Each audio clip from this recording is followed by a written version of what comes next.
Assalamualaikum warahmatullahi wabarakatuh. Bismillahirrahmanirrahim. Ashhadu an la ilaha illallah wa ashhadu anna Muhammadar Rasulullah. Allahumma salli ala Sayyidina Muhammad wa ala ali Sayyidina Muhammad. Rabbi israh li sadri wa yassir li amri wahlul 'uqdatam min lisani yafqahu qawli. Amin. Bismillahirrahmanirrahim. Salam ta'zimku, salam santunku buat para sahabat-sahabat tercinta, baik yang ada di dalam ataupun yang ada di luar negeri. Semoga kita semua senantiasa selalu di dalam lindungan Allah Subhanahu wa ta'ala. Amin ya rabbal alamin. Alhamdulillah rabbil alamin. Sebelum kita awali kajian di pagi yang indah ini, marilah kita kembangkan kalimah-kalimah thayyibah di dalam nyawa, di dalam jiwa, di dalam hati, di dalam roh, dan di dalam kehidupan ini, agar sampai kepada akhiratnya. Subhanallah walhamdulillah wa la ilaha illallah wallahu akbar. Wala hawla wala quwwata illa billahil aliyyil azim. Sadaqallahul azim. Kajian di subuh yang indah ini dengan tema judul Sedetik Menuju Akhirat. Satu kali ada seorang murid mengadu kepada Imam Ibn Athaillah Sekandari. Apa yang dia adukan? Wahai Tuan Guru, Ibn Athaillah pengarang hikam, aku zikir tapi kok gak nikmat. Tapi dia sadar, kok gak nikmat ya Allah. Akhirnya Ibn Athaillah mengatakan, wahai muridku, la tatrukidz dzikra li adami hudurika. Jangan engkau tinggalkan zikir meskipun zikirnya belum nikmat. Apa sebab? Tiadalah orang berzikir kecuali Allah sedang meminjam lisannya dan memberikan karamah kepadanya. Ketika semua lisan bergunjing, semua lisan merendahkan, semua lisan membicarakan selain Allah, lisan kamu membaca kalimah yang beratnya lebih berat dari langit dan bumi. Ya, boleh nggak cari perhatian Allah? Seneng Allah. Tapi hati-hati. Antum cari perhatiannya dengan cara apa? Kalau dengan cara minta-minta, Allah biarin kita minta mulu. Kata Allah, aku senang mendengarnya meminta. Enggak dikasih-kasih. Kasihnya ntar. Cara mencari-cari perhatian Allah terbaik, tercepat, paling mujarab adalah mengenalnya lalu mengingatnya. Cuma itu. Allah itu paling senang dikenal. Jadi gimana caranya? Kenali dia, sebut-sebut namanya. Itulah cara mencari perhatian Allah yang paling indah. Kalau orang doa, malaikat naik ke atas, Allah nanya, pura-pura nanya, malaikat, itu hambaku kamu tinggalkan lagi ngapain? Ya Rabb, dia sudah meminta-minta kepada engkau, tapi kenapa engkau belum kunjung menjawabnya? Apa kata Allah? Aku senang mendengar dia cari-cari perhatian dengan cara doa. Nangis-nangis, biarin aja dulu. Jadi antum doa pasti dilama-lamain sama Allah. Terus gimana supaya nggak dilama-lamain sama Allah? Fazkuruni azkurukum, langsung sebut aku, ingat aku langsung jawab ingatanmu. Aku sambut ingatanmu. Maka dalam hadis Imam Tirmizi, hadis imam-imam yang lain disebutkan, man syaghalani dzikri, siapa yang sibuk dengan mengingatku sehingga tidak sempat berdoa kepadaku, an mas'alati, aku berikan kepadanya apa yang diberikan kepada orang-orang yang meminta. Orang meminta belum dikasih, orang zikir kepikiran langsung dikasih. Apa bedanya? Kalau kita zikir, Allah pandang kolbu. Kalau antum meminta, Allah lihat, di kolbunya baru ada emas, di kolbunya ada fulus, di kolbunya baru ada pengen terkenal, di kolbunya baru kapan dia kemudian berdoa merindukan aku. Itu yang Oh, dari Bandung ya, tuan rumah ya. Persiapan untuk menghadapi akhir zaman.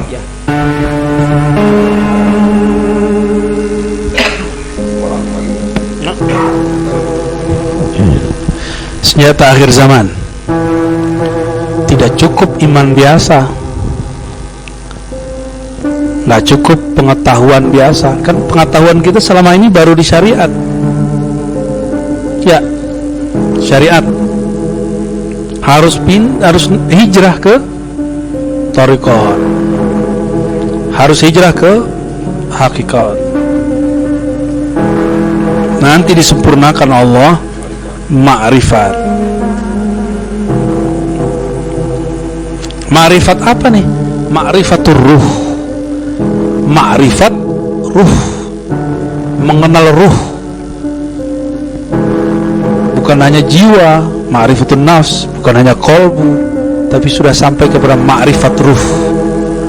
Karena ruhlah satu-satunya pintu mengenal hakikat Allah Subhanahu Ta'ala. Dan ruh itu tidak berpikir, dia cuma memandang. Yang tidak boleh itu memikirkan Allah dengan akal. Jadi kita kalau pasangannya kalau dibuat ya, mau dibuat pasangannya, badan ibadat, ibadat yang zahir, akal apa amalnya? Amalnya fikir. Kolbu apa amalnya? Zikir. Jangan coba-coba fikirkan tentang ruh, karena akal objeknya bukanlah ruh. Dia memikirkan sesuatu yang sudah ada, barangnya sudah dilihat.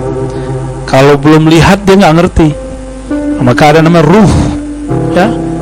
Ruh ini bukan dengan zikir lagi, dia dengan syuhud tadi yang saya tulis, penyaksian. Menyaksikan apa dia? Menyaksikan yang meniupkannya, Allah Subhanahu wa Ta'ala. Ya, ini satu-satunya, nggak ada lagi. Maka kita diajarkan dialog ruh. Ruh inilah, ruh ini kan macam-macam. Ruh itu saya udah jelaskan di beberapa majelis ya. Ada ruh nabati. Ruh nabati apa arti ruh nabati? Ruh tumbuhan. Sadaqallahul azim. Tentunya kita di dalam beragama, tentunya kita di dalam bertuhan selama ini, dan di dalam melaksanakan perintah-perintah syariat-syariat masing-masing agama kita bertujuan agar sampainya seluruh amal-amal yang kita kerjakan, agar sampainya seluruh ibadah-ibadah yang kita lakukan sampai menuju akhirat, sampai menuju Tuhan, sampai menuju dan diterima oleh siapa yang kita sembah selama ini. Tentunya seluruh amal ibadah untuk Sang Pencipta diri kita. Itulah tujuan-tujuan kita memeluk suatu agama. Tujuan-tujuan kita untuk bertuhan hanyalah demi untuk kembali kepada Tuhan, meniti jalan akhirat, akhir hayat kehidupan manusianya menuju kehidupan Tuhannya. Itulah akhirat itu. Bila kita tidak tahu, bila kita tidak memahami akhirat, dan bila kita belum bertemu akhirat selama di dunia ini, maka jangan harap kita bisa diterima seluruh amal-amal kita, seluruh solat-solat kita, seluruh persembahan-persembahan kita, seluruh pengabdian-pengabdian kita, bila kita belum pernah menuju akhirat. Jadi untuk menuju akhirat, demi untuk mentransfer atau demi untuk membawa amal-amal yang kita lakukan selama di dunia ini agar sampai di akhiratnya, ya kita wajib tahu akhiratnya dulu. Sama halnya kita logikakan, kita sebagai pengusaha kaya, kita sebagai pengusaha udang contohnya, kita mau kirim udang ke negara Malaysia, dari Medan ke Malaysia, tanpa kita tahu akhir tujuan berlabuh kemana, apa yang kita kirimkan dari Medan ini ke Malaysia, ujuk-ujuk kirim ke Malaysia, ujuk-ujuk kirim ke Malaysia, tanpa tahu kepada siapa kita mengirim udang ini, bagaimana mungkin sampai kepada yang dituju tanpa kita ke Malaysia dulu, tanpa kita bertemu dengan bosnya dulu, tanpa kita bertemu dengan siapa yang menerima udang atau dagangan kita ini. Logikanya kan demikian.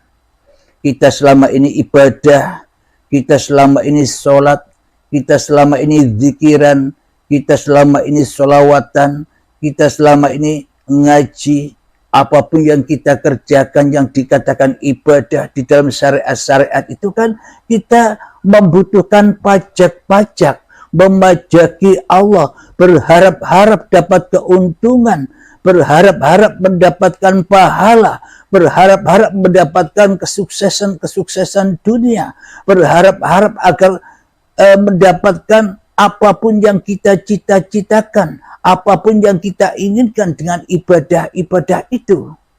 Ibaratkan selama ini kan kita barter dengan Tuhan, mengharap pahala, mengharap surga dan sebagainya. Maka dari itu ya harus tahu tempatnya untuk mengirimkan semua apa yang kita lakukan supaya sampai kepada tujuannya. Jadi sama halnya kita mengirim udang ke Malaysia harus tahu tempat berlabuhnya, tempat berakhirnya udang ini sampai di Malaysia, sampai di tangan bos yang menerima dan yang akan membayar udang-udang yang sudah kita kirimkan. Ilustrasinya sama seperti itu. Ibadah-ibadah yang kita lakukan, bila kita tidak tahu kemana tempat berlabuhnya, kemana tempat berakhirnya tujuan apa yang kita harapkan di dalam seluruh ibadah, di dalam seluruh beragama, di dalam seluruh bertuhan, tanpa tahu tujuan di mana berakhirnya, maka ia akan tenggelam di dalam hawa nafsu kita sendiri.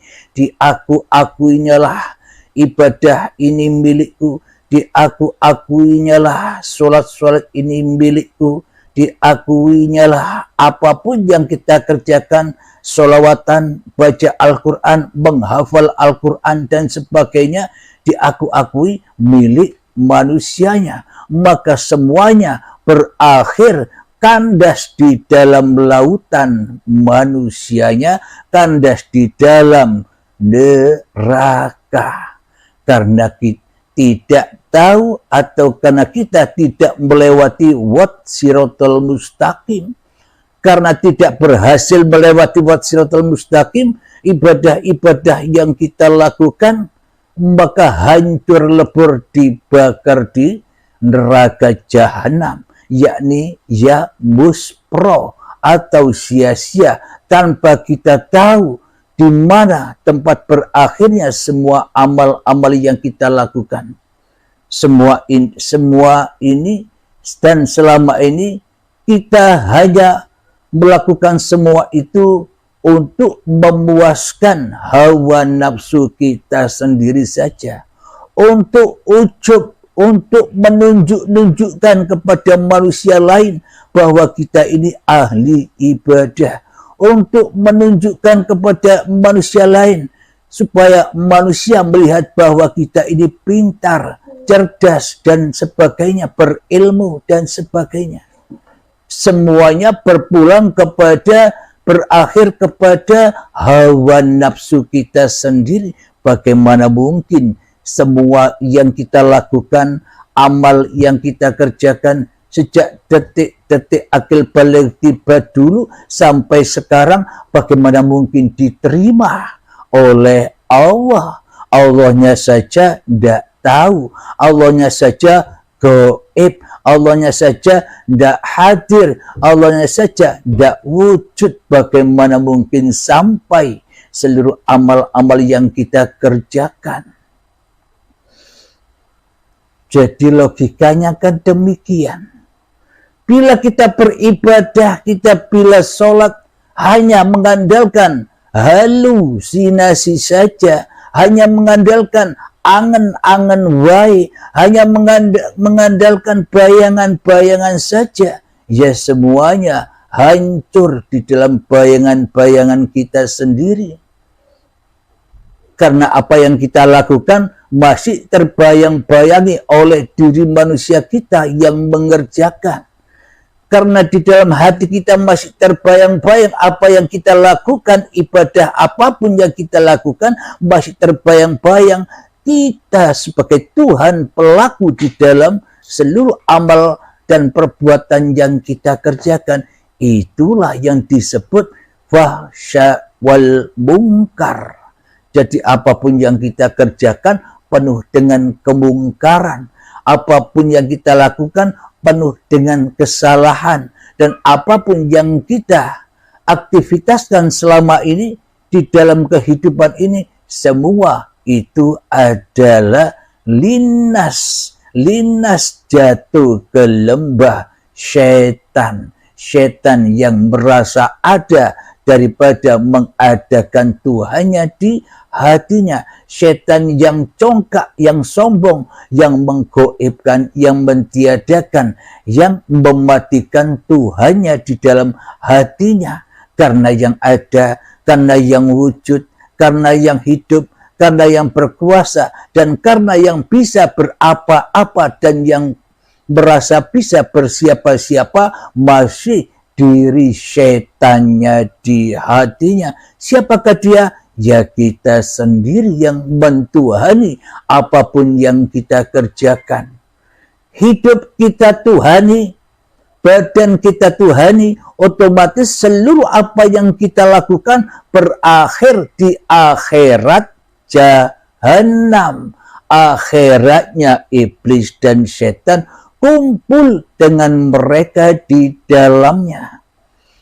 Karena berakhirnya bukan ke akhirat Tuhannya, tapi akhirat hawa nafsunya, ya semuanya sia-sia saja, ya semuanya keburukan di sisi Allah. Kenapa? Karena semua apapun yang kita lakukan selama ini berada di sisi iblis, di sisi setan, di sisi hawa nafsu kita sendiri sebagai pelaku yang mentuhani apapun yang ada di dalam kehidupan kita selama ini. Alhamdulillahirabbil alamin. Maka dari itu betapa pentingnya untuk mengenal diri dan mengenal Tuhannya, agar sampainya amal apa yang kita lakukan dari diri manusia kepada diri Tuhannya. Maka dari itu awaluddin ma'rifatullah. Awal suatu agama itu adalah mengenal Tuhannya. Siapa Tuhan yang akan disembahnya? Siapa bosnya yang ada di Malaysia? Agar aku bisa mengirimkan dagangan-daganganku, agar aku bisa mengirimkan udang-udangku sampai ke alamatnya langsung kepada bosnya agar dibayar, agar mendapatkan pahala, agar mendapatkan surga, agar mendapatkan apapun yang kita inginkan.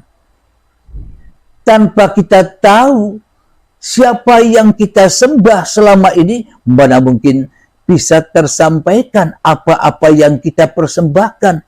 Semuanya hanya jatuh dimakan sendiri. Itulah iblis dan setan yang ngaku-ngaku sebagai Tuhan. Jadi bagaimanakah cara untuk mengenal siapa yang kita sembah, siapa yang kita abdi, siapa imam kita, siapa bos kita? Ya kita wajib tahu.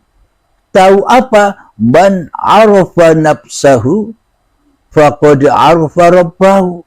Barang siapa tahu hakikat diri manusianya, maka ia akan bertemu Tuhannya. Barang siapa tahu hakikat diri kewayangan manusianya, maka ia akan bertemu dengan sang dalang, yakni Tuhan yang mendalangi kehidupan manusianya. Barang siapa manusia yang tahu dengan usahanya, maka ia akan bertemu dengan bos yang akan dikirimi apapun yang kita kirimkan. Jadi harus tahu akhirat dulu, harus tahu tempat berakhirnya, kemana semua apa yang kita kerjakan ini, menuju setan atau menuju Allah, untuk makanan iblis atau dipersembahkan kepada Allah, untuk mengabdi kepada Dajjal la'natullah ataukah mengabdi dan menyembah kepada Allah. Ya kita harus tahu berakhirnya, akhiratnya kemana itu. Maka dari itu kita akan kaji pergi ke akhirat, sedetik pergi ke akhirat, sedetik sampai ke akhirat, sedetik dari Medan sampai ke Malaysia hanya sedetik saja. Sebelum itu marilah kita berlatih-latih dahulu untuk menghening-heningkan jiwa kita, mengfana-fanakan nyawa kita, menghapus-hapuskan hati kita, mensuci-sucikan nyawa roh kita agar sampai kembali kepada Allah, agar bisa kembali kepada akhiratnya. Kita persembahkan di dalam keheningan ini supaya kita tidak jadi penguasa dan tidak jadi Tuhan lagi di dalam hati kita. Bismillahirrahmanirrahim. Mengheningkan cipta, mulai, silahkan.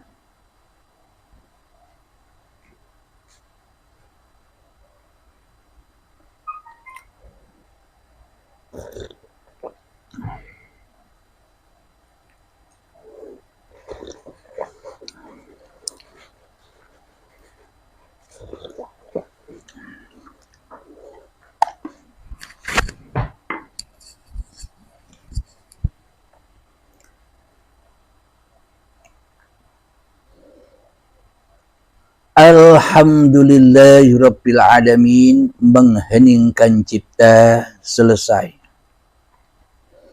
Bismillahirrahmanirrahim. Apapun kondisi kita, apapun yang kita perankan selama ini, kita diperankan oleh Sang Pencipta menjadi apapun, menjadi petani, pedagang, menjadi apapun yang kita diperankan selama ini, maka coba kita kembalikan lagi dari asal muasalnya apapun yang diperankan kepada kita selama ini, agar supaya kita bisa pulang lagi ke akhirat, karena kita berawal dari akhirat, ya harus pulang ke akhirat. Inna lillahi wa inna ilaihi roji'un. Aku datangnya dari Allah dan pulang kepada Allah. Bagaimana mungkin kita bisa pulang kepada Allah bila kita tidak tahu di dalam hati kita dari mana kita datang. Bagaimana mungkin kita berakhir ke pangkuan Tuhan bila kita tidak menyadari dari Tuhan kita berasal? Selama ini kan seolah-olah kita terlahir tercipta dari batu, anaknya batu, hatinya keras seperti batu, seolah-olah tak ada yang mentuhani, seolah-olah tak ada yang menghidupi, seolah-olah tak ada yang mewujudkan, seolah-olah tak ada yang menguasakan, seolah-olah tak ada yang memperjalankan, kecuali diri kita sendiri yang merasa hidup sendiri, kecuali diri kita sendiri yang merasa punya badan sendiri, kecuali diri kita sendiri yang merasa wujud sendiri, ada sendiri, dan seolah-olah semuanya jadi sendiri. Apa bedanya kita dengan orang ateis? Iman akidah kita apa bedanya dengan orang-orang yang tak bertuhan selama ini? Kan sama. Kita selama ini ateis tanpa kita sadari. Apa buktinya kita ateis tanpa kita sadari? Kita selama ini tak mengenal Tuhan kecuali mengenal diri kita sendiri selama ini. Jadi bila kita hanyalah mengenal diri kita sendiri selama ini, maka terputuslah, terdindinglah, kafirlah, terhijablah, melalui alam barzah, terdinding terpisahnya antara hamba dengan Tuhannya, terpisahnya antara dunia dan akhiratnya. Kenapa? Karena kita berhenti memandang, berhenti menyaksikan hanya kepada diri kita sendiri selama ini. Akhirnya kufur, akhirnya terbarzah, terdinding, terpisah dari jalan Tuhannya. Maka ketika terputus, terpisah dari jalan Tuhannya, tidak bisa ke asal muasalnya, maka takkan bisa sampai kepada akhir perjalanannya. Kenapa? Karena kita tidak menyadari, karena kita tidak tahu asal muasal dari mana kita ada, asal muasal dari mana kita wujud, asal muasal dari mana kita hidup, asal muasal dari mana kita berada di dunia ini, terlahir ke dunia ini.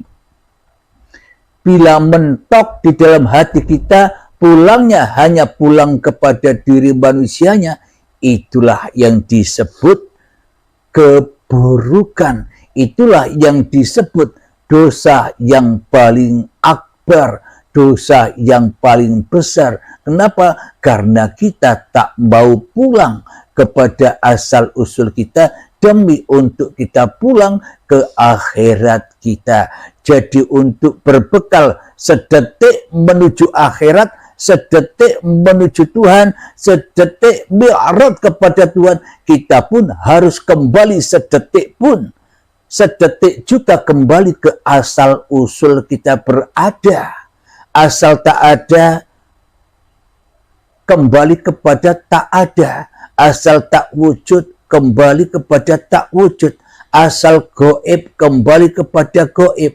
Asal Allah berkuasa atas diri manusianya, asal Allah yang menciptakan diri manusianya, berakhir kembali kepada Allah sebagai penguasa manusianya, berakhir kepada Allah yang menciptakan manusianya. Berarti kita harus tak ada, kita wajib goib, kita wajib mutu qoblal maut, seperti para nabi dan seperti para rasul. Apanya? Iman hatinya, bukan seperti dohirnya mereka, tapi seperti iman mereka yang mana menjadikan Allah di dalam hatinya sebagai kekasihnya, yang mana menjadikan Allah sebagai imam dan Tuhannya di dalam hatinya, daripada beriman berimam daripada menjadikan pemimpin setan di dalam hatinya. Seperti yang diabadikan, yang dicontohkan oleh baginda Rasulullah Sallallahu Alaihi Wasallam, Muhammad, bukan kamu yang melempar itu, aku yang melempar. Itulah tanda-tanda hatinya para nabi, hatinya para rasul, hatinya utusan-utusan Allah, hatinya pesuruh-pesuruh Allah, karena yang dituhankan di dalam hatinya, karena yang diakhirkan dalam kehidupan dan badannya hanyalah kepada la mawjudan illallah, hanyalah kepada la haula wa la quwwata illa billah, hanyalah kepada la ilaha illallah. Jadi kita ikut imannya para nabi dan rasul atau ikut imannya dajjal, iblis dan setan, semua tergantung Anda masing-masing. Masih ingin disiksa terus di dalam kehidupan ini, apa ingin kebebasan, keluar dari penjara-penjara dunia? Semua ada pada diri Anda sendiri. Jika kita ingin menuju ke akhirat, ya tinggalkan semua apa yang kita aku sebagai milik kita, ya korbankan semuanya, ya sucikan semuanya agar bisa lepas, agar kita bisa membaca kembali Iqra kitabak, agar kita bisa menelusuri kembali sedetik asal muasal diri kita ada. Asal muasal diri kita ada kan dari tak ada. Maka tempat kembali kita, maka akhirat kita pun juga tak ada. Kembali kepada ketiadaan. Maka ketika kita sudah tahu, mengenal hakikat diri kita, siapa sebenarnya diri kita ini, yakni hanyalah makhluk yang dicipta, hanyalah makhluk yang dibuat, hanyalah makhluk yang diperjalankan, hanyalah makhluk yang diperankan oleh Tuhannya di suatu malam. Suatu malam itu maknanya gimana? Suatu malam itu ketika manusianya sudah malam, manusianya sudah gelap, manusianya sudah gaib, manusianya sudah tak ada lagi di dalam hatinya kecuali Subhanalladzi asra bi'abdihi lailan. Maha suci Allah yang telah memperjalankan hamba-hambanya di suatu malam. Bukan Muhammad saja yang diperjalankan, akan tetapi Nabi Muhammad hanyalah sebuah contoh untuk seluruh manusia, bahwa seluruh manusia pun sama diperankan, diciptakan, diperjalankan sama seperti contohnya. Diperjalankan kapan? Di suatu malam. Suatu malam itu kapan? Ketika manusianya tidak ada, yang ada hanyalah Tuhannya. Kapan itu? Sejak dari tanah sampai menjadi bayi, kan itu malam bagi kita. Selama ini kita tak ingat apa-apa sejak dari tanah sampai jadi bayi. Yang ada hanyalah Allah, yang ada hanyalah pencipta diri kita. Marilah kita pulangkan semua kepahaman, pulangkan semua ilmu yang kita miliki, pulangkan semua daya upaya yang kita kuasai selama ini kepada Tuhan, kepada ketiadaan, kepada kegaiban, agar nyata wujudullah di dalam tiap-tiap hati manusia kita. Bila kita tidak tahu, tidak menelusuri dari mana kita ada, bagaimana mungkin kita sampai, bagaimana mungkin kita tahu dari mana rumah kita. Rumah kita dari mana? Baiti jannati, rumahku dari Baitullah, pulangnya ke akhirat ya ke Baitullah, dari surga pulang ke surga. Selama ini perjalanan kita kan dari surga masuk ke neraka, masuk ke surga lagi. Itulah perjalanan kita. Bila kita menginginkan sedetik mi'raj, sedetik sampai ke akhirat, maka kita wajib sedetik pula sampai kepada asal, sampai kepada awal. Bila kita sudah sedetik sampai kepada awal penciptaan kita, maka sedetik pula kita sampai ke akhir finish kita sebagai peran manusia. Akhirnya harus melewati pintu kiamat, pintu baiat, pintu rela ridhonya mutu qoblal maut, agar bangkit al-mahdinya, agar bangkit bangun al-mahdinya, memerangi dajjal-dajjal, memerangi iblis dan setan, memerangi angkara murka yang selama ini bergejolak di dalam tiap-tiap hati manusianya. Jadi untuk mi'raj atau untuk kembali ke akhirat, untuk membawa apapun yang kita kerjakan, maknanya jangan aku akui di dalam dirimu bahwa dirimu ada.